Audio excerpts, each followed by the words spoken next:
अस्सलाम वालेकुम जी। जनाबे वाला मैं इत्थे सेहत कार्ड लैके बच्चे नूं दिखाण आया OPD दे विच फातिमा मैमोरियल हस्पताल।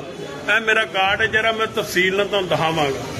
मेरे बच्चे नूं तकलीफ है हरनी है ते वो सौन तो बहन तो तंग है ते मैं डॉक्टर साहब नूं कहा, उन्हें कहा अगर तुसीं पैसे लैवो असीं हुणे ऑपरेशन कर देंगे, नहीं तो तुहानूं 2 महीना टाइम देंगे कि तुसीं सेहत कार्ड तो बनाना है।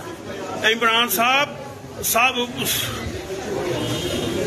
उस्मान बुज़दार साहब ए देखो ए कार्ड नहीं ढाडा, ए बेकार कार्ड है, इनका कोई वैल्यू नहीं गी। मैनू 2 महीने का टाइम मिल रहा है मेरे बच्चे के ऑपरेशन का। यह हस्पताल लैन वखरी है VIP बंदियां दी, जेरे कार्ड वाले ने उन्होंने पिछे सुटिया है तो जरीलो खुआर हो रहे ने। यह कार्ड की सानू जरूरत नहीं गी। मैं दस दिया मेरे बच्चे 2 महीने टाइम दे रहे ने इस हस्पताल वाले। मैं गया डॉक्टर ना है डॉक्टर मोहम्मद जवेद शाकर साहब, मैं गलत नहीं कह रहा, मैं बाद में बात करता हूँ आपसे।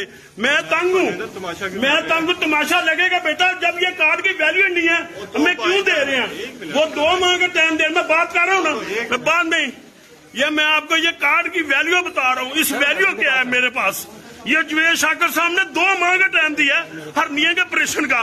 वो तकलीफ में है, वो बैठ नहीं सकता। मैं बात कर रहा हूँ ना भाई, मैं बात कर रहा हूँ ना, मुझे अपनी वीडियो मुकम्मल करने दे। आप ज्यादा कर रहे हैं मेरे साथ, मुझे आप वीडियो मैं आप उधर। हाँ जी हम बताएं क्या बात बताएं। आपसे बात ही नहीं है, मैं डॉक्टर से बात करके आऊँ।